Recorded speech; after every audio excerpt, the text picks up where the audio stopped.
Good morning. History, in my opinion, is fun. I enjoy it, especially when you get to some of the scandals that happened, even in the last 50 years or more. One such interesting scandal is called the Iran-Contra affair. Now, you have to understand, it happened in 1986, or it was happening in the 1980s, where President Ronald Reagan was in office, and everybody knew that President Ronald Reagan was anti-communist. But nobody knew the extent he might go, if he could, to stop communist involvement wherever, especially in the Americas. Iran-Contra was a scheme that was determined to be, shall we say, illegal, even though the intention may have been good. What happened was 7 American hostages were taken hostages. 7 American hostages were taken or held captive by Lebanon, in Lebanon by the Hezbollah. And so we wanted them out. We also had a very strong interest in seeing some rebels in Nicaragua have success against their communist leaders, the dictatorship. It was an uprising.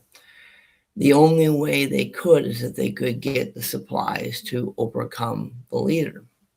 The obstacle to that was Congress, of all things.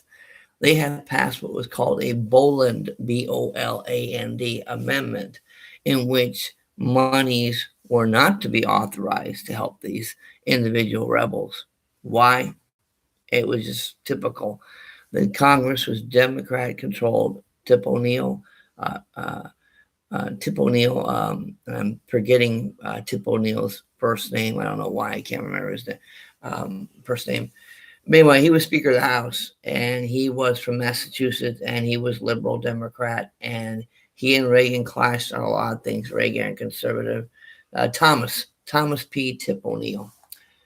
And they were always at odds regarding government and everything, and especially the Nicaraguan Contras. But anyway, so they wanted to fund the Contras and their actions in Nicaragua. How do you do that? Well, you consider the fact that we had the Ayatollah Khomeini take over Iran.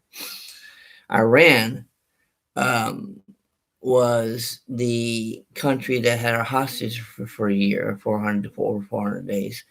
And as a result of that, we put an arms embargo on, after we got the hostages out, we put an arms embargo on Iran. Well, there was a connection with these 7 hostages, and we wanted the hostages out. And the only way to get the hostages out was to help the Iranians deal with the arms embargo. They were already getting help from people like the Soviet Union, other Eastern Bloc, the enemies of us. So Israel and the United States, I'm thinking especially a man named Colonel Oliver North, who was an advisor to the president on security matters, arranged a setup where arms would be sent to Israel. Now, Israel was the one that was willing to go to work with the Iranians and work with the others in that region to get the hostages out. So the Israelis would sell the arms to the Iranians, and the Iranians would pay the Israelis, and the U.S. would resupply the Israelis, and the Israelis would pay the United States. It was a clever scheme. And what the United States would do would then take the profits they had from selling these missiles or selling these arms to Israel and pump that money into the Contras, into Nicaragua. Well, the New York Times, of course, look out, we caught you, gotcha, several years after they started. And all the finger pointing started going.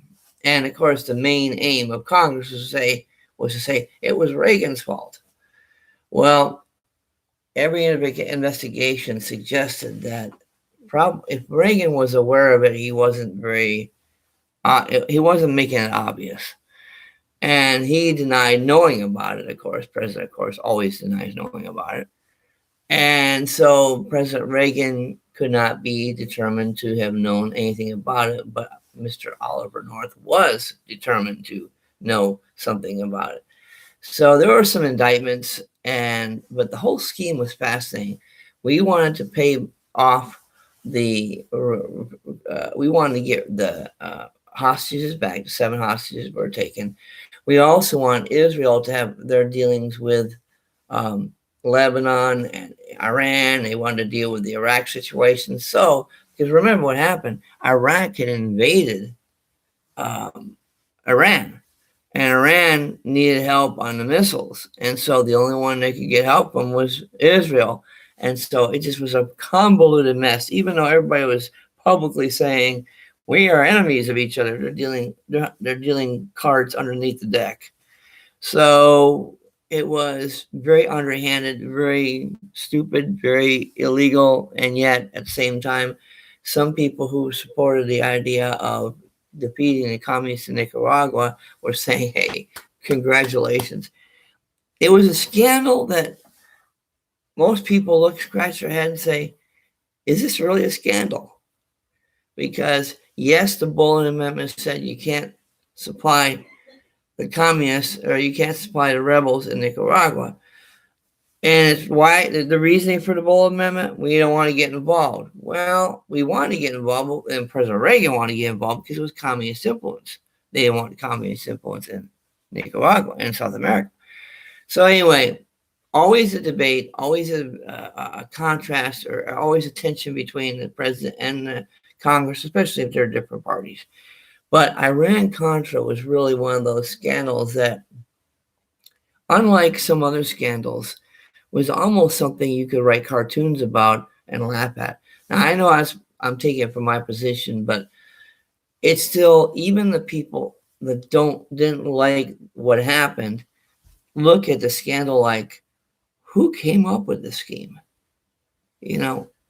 Selling arms to Israel, who in turn sold the arms to Iran, who in turn paid Israel, who in turn paid us, and we wanted to get those hostages out too, and we wanted to get help to the Iran-Contras, and the Democrat and the Congress was being bullheaded about don't support the Contras, and you had this Boland Amendment that was a sticking point, and everybody was saying, hey, if Congress doesn't want it, we don't want it.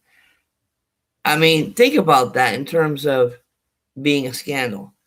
You compare it to Teapot Dome, where congressmen were actually investing money in places to reap profits for themselves, or even Watergate, where you had tapes and you had a burglary. And even those two scandals you almost could say, were understandable. You could say that. This thing in Iran-Contra kind of causes people to say, okay, are we wanting the hostages out or not? Are we wanting to support the communists in Nicaragua, or do we want to support our rebels? And you kind of look at it and go, publicly we make this position, privately we're doing things behind the scenes. That's the kind of situation it was with Iran-Contra. Anyway, quite fascinating, and yet it was considered a big scandal during the Reagan administration. Talk to you later.